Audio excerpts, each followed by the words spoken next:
차를 7년 이상 타신다면 리스보다는 할부가 무조건 좋습니다. 본인의 성향을 잘 아시는 게 중요하겠죠. 안녕하세요, 랩민의 김은호 대표입니다. 오늘은 자동차 리스에 대해서 좀 얘기를 해보려 합니다. 패션에서 유행이 돌고 돌듯이 자동차 시장에서도 할부만 있던 시대부터 리스가 유행이 되고 장기 렌트가 유행이 되고 다시 리스 시장이 좀 부활하는 조짐이 있는데요. 리스를 설명드리자면 리스가 과연 무엇인가부터 말씀을 드려야 할 것 같아요. 장기 렌트는 많은 분들이 이미 알고 계시지만 리스에 대해서는 어느 정도는 알고 있지만 깊이 알고 계시지는 못하는 것 같아요. 리스의 사전적 의미는 LEASE 기계 설비, 기구 따위를 임대하는 제도, 일반적으로 장기간의 임대를 이른다 라고 정의가 되어 있고요. 즉 무언가를 돈을 지불하고 빌려 쓰는 건데요. 자동차 리스라면 자동차를 빌려 쓰는 게 되겠죠. 캐피탈사가 캐피탈 명의로 차량을 구매해서 이용자에게 월 리스료를 받고 빌려주는 개념입니다.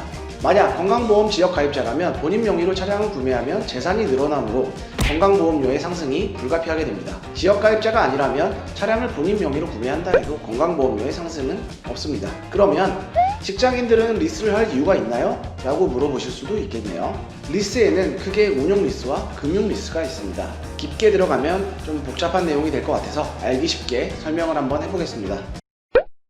운용 리스는 장기 렌트와 마찬가지로 잔존가치 설정을 할 수가 있는데요. 잔존가치는 이 차의 예상되는 중고차 값이라고 생각하시면 됩니다.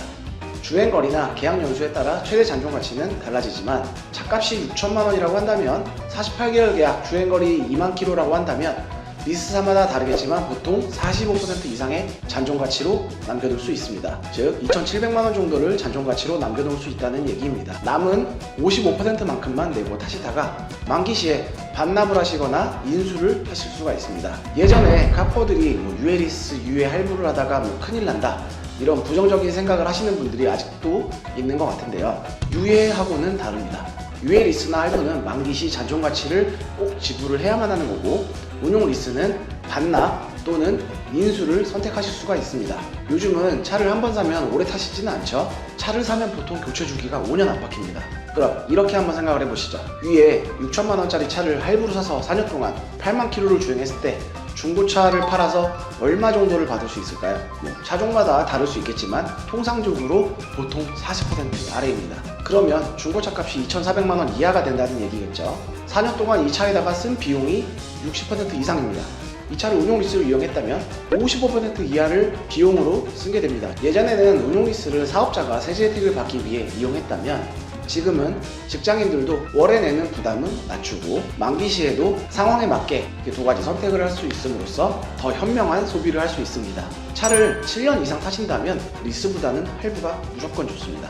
본인의 성향을 잘 아시는 게 중요하겠죠. 그동안의 차량 소비 패턴을 떠올려 보시면 답이 나옵니다. 대부분의 고객님들은 차를 살 때 이 차를 평생 탈 것처럼 생각을 하고 사십니다. 저 역시도 매번 차를 살 때 이번엔 오래 타야지 하면서 삽니다. 근데 생각처럼 안 되더라고요. 길어야 2년, 그 이후부터는 그냥 만기를 채우려고 타는 거지 이미 실증이 나버리더라고요. 운용리스의 대략적인 설명과 운용리스를 추천드리는 고객 성향에 대해서 한번 알아봤고요. 다음으로는 금융리스입니다. 내 명의가 아닌 할부라고 생각하시면 됩니다. 잔존가치 설정은 안 되고요. 할부랑 똑같지만 리스사 명의로 된 할부입니다.